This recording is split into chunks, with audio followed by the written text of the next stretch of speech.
Hello mga kailan, this is RJ from Remax Aria and welcome sa isa namang Buyers and Sellers Guidebook episode number 3. Today, we're going to talk about how to verify or check titles in the Philippines. So marami sa inyo ang bumibili ng property or nagbebenta ng property. Well, nasa Pilipinas tayo, so we have to check yung mga documents ng mga binibili nating property, especially kapag tayo yung nagbebenta, no? Alam naman nating lahat yung history ng mga kaso sa Pilipinas na mga nangyayari, and it involved sadly people na syempre hindi sumusunod sa batas. So okay rin na with the RESA law, kahit papaano ma-professionalize, 'di ba? Yung brokerage, yung pagbebenta ng real estate. Syempre kawawa naman ang ating mga kababayan na OFW na bumibili ng mga ng mga iniimbento na title. So, ito tip ko sa inyo lahat para at least hindi kayo mabiktima ng mga ganitong bagay. Okay? So, itong steps namin kung paano mag-check or mag-verify ng title in the Philippines. So, una syempre kapag bumibili kayo or nagbebenta kayo ng property, ang ibibigay sa inyo ng seller or ng agent is just a copy of the title. No? Parang ganito. Yan. So, it's just a copy of the title. And syempre, minsan, pag binibigay nila sa inyo itong mga ganito, picture lang or scan copy lang. And sometimes, hindi yun updated. So, kapag binigyan kayo ng copy, make sure na all of the pages of the title are in the copy. Minsan kasi, pag binibigay nila, page 1 lang or page 2 lang. Pero syempre, maraming pages yan eh. Depende kung ano yung napagdaanan na nung property, no? The more na marami siyang napagdaanan, the more na maraming pages yung title. Susunod naman is you have to check kung clear yung title number and yung pangalan ng may-ari. Okay? Siyempre sa lahat ng yan, yun yung mga pinaka-importante. Kasi yan yung kailangan mo pag pupunta ka na sa Registry of Deeds, which is the next step. So next step guys is you go to the Registry of Deeds na makikita nyo usually sa City Hall or Municipal Hall. So ano bang ginagawa ng Registry of Deeds? Basically, andun lahat ng mga kopya ng mga titulo sa mga properties. So not necessarily just properties of land or real estate, but also heavy equipments. Pero for this video, magfo-focus lang tayo sa real estate. So guys, pag pupunta na kayo sa Registry of Deeds, ang kailangan nyo lang yung title number and yung pangalan ng may-ari. At pwede na kayo mag-request ng certified true copy. So ano ba tong certified true copy na ito? To give you a background kung paano nag-work yung system. So kapag ang tao merong titulo ng lupa, meron ring kopya yung Registry of Deeds. So in front of me is an original copy of the title, and meron rin ganito yung Registry of Deeds. So parang accounting lang yan. May kopya sila and may kopya ka. Para kung may mawala kahit isa doon, at least meron pa kayong isang kopya. Siyempre, ang point nito, iisa lang ang content ng dalawang copy na ito. To make sure, siyempre, registered lahat ng mga nangyayari dito sa property na ito. So, actually, you cannot add any encumbrances sa title if hindi mo ibibigay rin yung original copy ng title mo. So, kapag magre-request kayo ng certified true copy of title, basically, ang nire-request nyo is kopya ng kopya. Kopya ng kopya. So, kapag nakuha nyo na yung certified true copy, ito yung itsura niya. Siyempre, dapat pareho yan. Kung ano yung nakalagay dito sa original title, dun sa nagmamay-ari, dapat andito rin siya. Nakalagay rin siya dito. So, kapag wala kayong kopya ng original title nung may-ari, ito na yung best way nyo para makita kung ano yung mga nangyayari dun sa property na nakalagay dun sa title. Certified siya dahil meron tayong doc stamp. Meron mga text dito naglalagay na certified siya, basically, no? Okay? Tapos meron ka pang resibo. Kumbaga, meron talagang titulo na ganito doon sa Registry of Deeds. So, yun yung step number 1 natin. Get a copy of the title, kahit picture or scan copy lang, and then go to Registry of Deeds for you to able to see the whole copy of the title. Okay guys, yung pagkakaayos natin ng steps na ito, syempre yung pinakamadali muna, and then kung ano yung pinakamahirap. So ina-assume ko na parang syempre bago nyo bilhin yung property is i-check nyo muna yung title, 'di ba? And most of the time kapag bumibili tayo ng property, hindi naman nila binibigay agad yung original title, 'di ba? Hindi naman nila parang pinapakita to sa inyo. What if nasa abroad ka, kaya naka-arrange siya into something na parang doable. And then later on, pag syempre towards the end of the transaction, kapag magko-closing na kayo or magmi-meet na kayo face-to-face, doon na yung mga tips namin kung paano ma-check talaga yung authenticity ng title. Next step naman namin is you have to verify the identity of the owner. Kapag nagbebenta sila ng property, ask kung sino yung nagbebenta.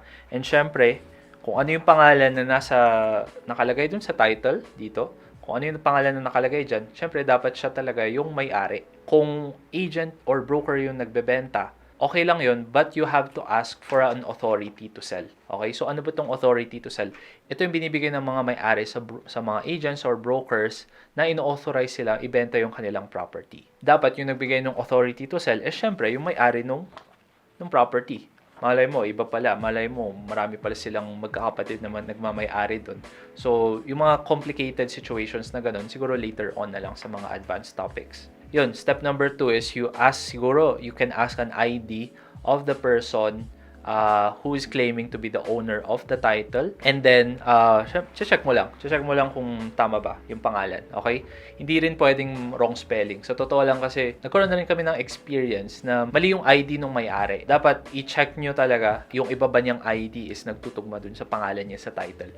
Otherwise, baka magka-problema ka sa pagto-transfer later on. Okay, balik naman tayo sa mismong title. Ngayon na nakita nyo na, tapos okay, tama naman na siya naman talaga yung may-ari ng property, nagtutugma naman dun sa pangalan niya dun sa title. Next na i-check is ang tinatawag nating encumbrances. So, step number 3 is to check for the title's encumbrances. Okay, ano ba tong encumbrances? So, pag i-google ko siya, it says na an encumbrance is a right to or interest in or legal liability on a property that does not prohibit passing the title to the property but that may diminish its value. So basically, ano yung mga claims ng mga tao towards that property? Maraming kinds yan at nakalimutan ko silang ilista. Pero at the top of my mind, syempre, kung may utang, okay, so meron kang mortgage. For example, umutang yung may-ari sa ibang tao tapos nilagay nila yon dito sa title. Yung mga nagpapautang, nilalagay talaga nila yung mortgage dun sa property para syempre, protektado rin sila. Kung merong lease pendants, okay, so parang may kaso. Kung merong right of way, so for example, meron na landlocked na lupa sa likod niya, dapat may right of way yung lupa na yun. So, dapat hindi nyo improve or gagalawin yung part ng right of way. Ano pa ba?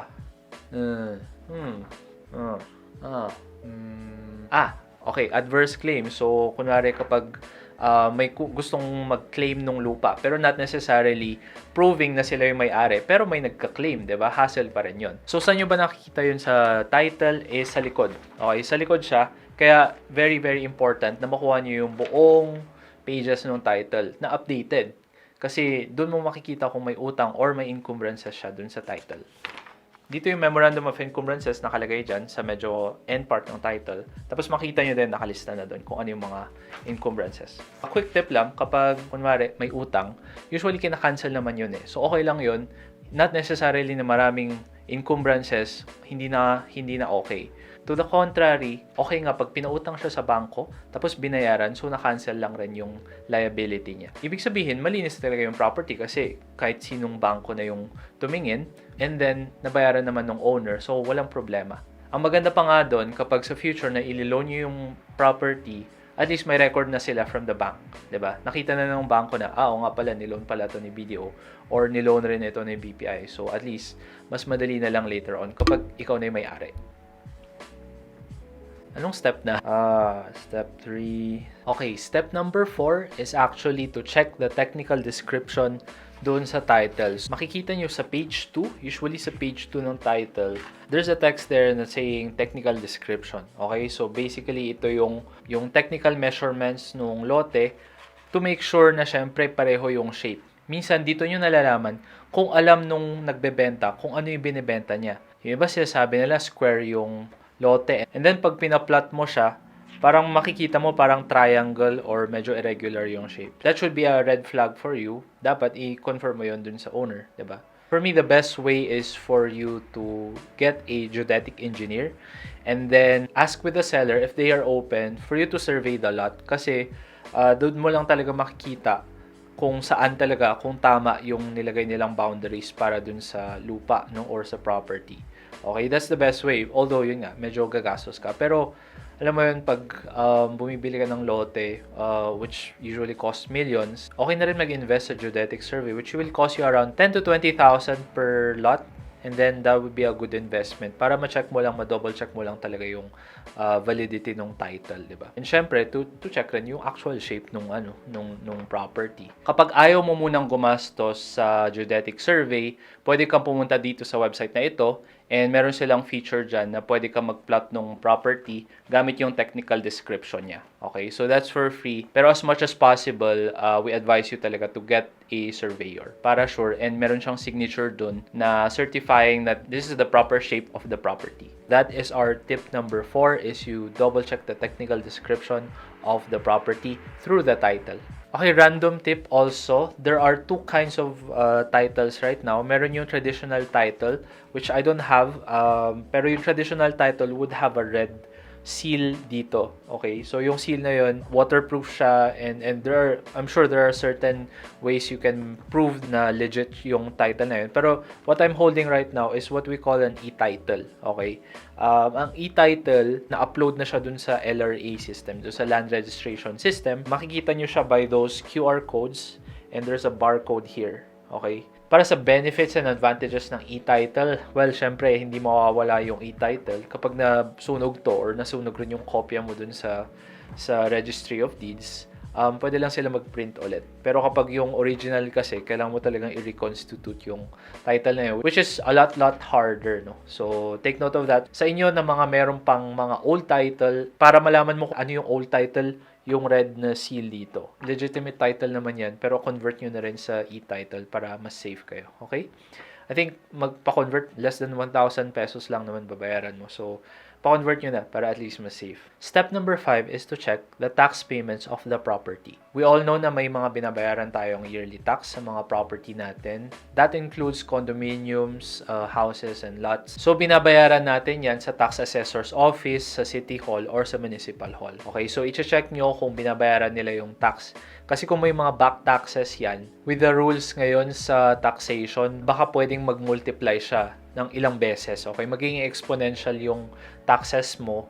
And I hope it doesn't get to the point na parang sobrang dami mo ng back taxes na parang it's very significant. Pero i-check nyo rin kasi that would also be your negotiation point later on kapag magko-close na kayo. Bago mo mailipat yun sa pangalan mo, dapat bayaran nyo muna yung back taxes. O kung sino man yung magbabayad yun, dapat ma-settle nyo na before kayo magbayaran. Step number 7 is to check the tax mapping of the property through the title. So, paano nyo ba gagawin to? Gamit yung kinuha nyong certified true copy of the title, punta lang kayo sa City Assessor's Office ng City Hall and go to the tax mapping area. Dun sa tax mapping section, meron silang database ng mga properties. Most of the time, sinusundan nila yung shape ng subdivision or nung lupa. Okay, so ito yung example, and makikita nyo na yung shape niya, makikita na rin dito. Hindi ko masasabi na accurate yung ginagamit ng tax mapping section kasi marami na rin ako nakitang hindi ganito kalinis yung tax mapping niya. So may mga times na nagpapatong-patong, may mga times na irregular yung shape. So tinitignan pa rin namin yung survey ng Geodetic engineer para saktong-sakto. Pero pwede nyo na rin tong reference para makita or ma-confirm kung siya ba talaga yung nagmamay-ari kasi andito na rin yung pangalan nung nagbabayad ng tax for this property. So kapag dalawa yung nagbabayad ng tax for this property, tanong mo na agad dun sa nagbebenta. Dun na tayo sa medyo end part. Kunwari, na-meet nyo na yung owner or na-meet nyo na yung special power of attorney, makikita nyo na yung actual original title, no, na ibibigay nila sa inyo. Hopefully ibibigay nila sa inyo kapag magbabayaran kayo. Let's go to the title itself. Siyempre, kumuha ka na ng certified true copy, so man-check mo na kung tama. Dapat yung ibibigay sa yung title is akma dun sa binibili mo, di ba? Mamaya iba. Okay, so i-check mo rin kung tama. Tapos, pag pwede mo na i-inspect yung title, ayun. Okay, disclaimer lang, hindi ako expert sa pag-check ng title. Pero, I'll just give you some tips as someone who's buying and selling real estate, and also in my experience. So if you want to hire a lawyer or an expert, no, lalo na kapag malalaki yung binibili yung property, then you're very much welcome, no. Pero at least this is just knowledge for you para at least madagdagan pa yung knowledge mo or mabigyan ka ng extra edge kapag tumitingin ka ng title. Okay, so this is for you. So kapag titingin ka ng title, isang tinitignan natin dito yung quality ng paper. So yung paper na to, hindi siya yung normal na paper. Well, hindi ko siya ma-describe kasi hindi ito nabibili anywhere. So, sabi nila sa research namin, Bangko Sentral daw yung nagpo-print nito. I'm not sure about that. It's a paper na I don't see anywhere. Parang same daw ng feeling sa cheque. Which I have my checkbook here. Parang iba. Actually, mas Mas maganda pa rin yung mas maganda pa rin yung quality of paper na to. Tapos you will also see some parang fibers na nakalagay. Ayan, siguro I'll just lalagay ko na lang sa screen. Tapos may mga blots. So another way to verify the validity of an original title, well, sabi nila kapag i-check ko yung ilalagay ko siya doon sa ilaw, dapat nakikita ko yung LRA na seal, which I see naman. Ayan. Ayun. So, legit naman siya. Pwede nyo itong gawin para ma-impress yung mga nagbebenta sa inyo. Tapos sabihin nila, uy, marunong siya tumingin ng title. Tapos labasan nyo pa ng magnifying glass. For sure, there are more tips on how to verify titles in the Philippines, but those are the simple ones, and for me, that works already. No? Wala naman na akong na-experience na parang, napeke yung title. Na-experience lang namin before is parang hindi nakalagay sa title. Okay, so hindi nakalagay sa title yung mga utang. In that case, as our lawyer here in our company advises, is you also check with the registry of deeds themselves. Kasi kung kunwari may pending pa na hindi nila na ilalagay na parang claims towards the title here. Ayun, so i-check nyo rin kapag merong ibang magka-claim, ganyan. Kasi minsan hindi nila nilalagay talaga dito pa. Parang parang threat lang. Parang minsan yung mga nagpapautang, tinethreat lang nila na ilagay dito pero hindi pa nila nilalagay.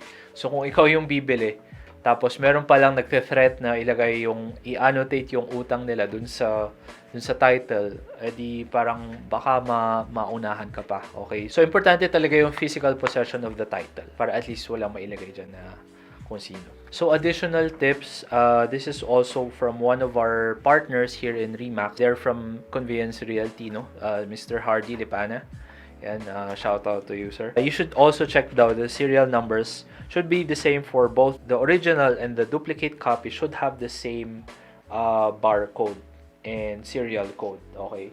So, ayan. So, yun yung serial code. Dapat pareho sila. Check if the register of deeds that signed and issued the title was the incumbent register of deeds at that time the title was issued. So, ito medyo mas na to eh. Medyo mas advanced na to.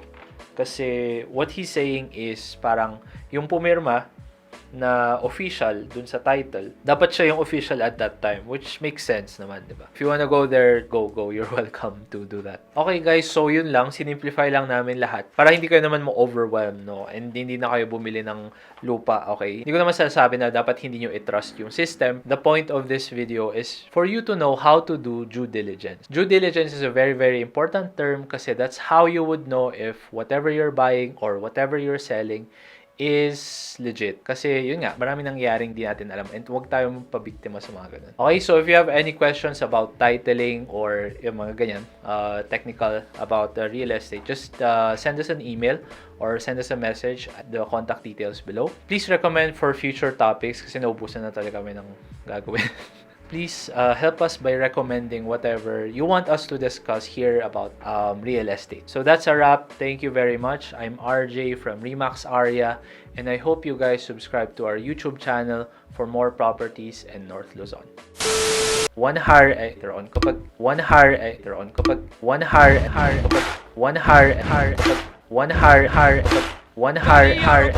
na yung may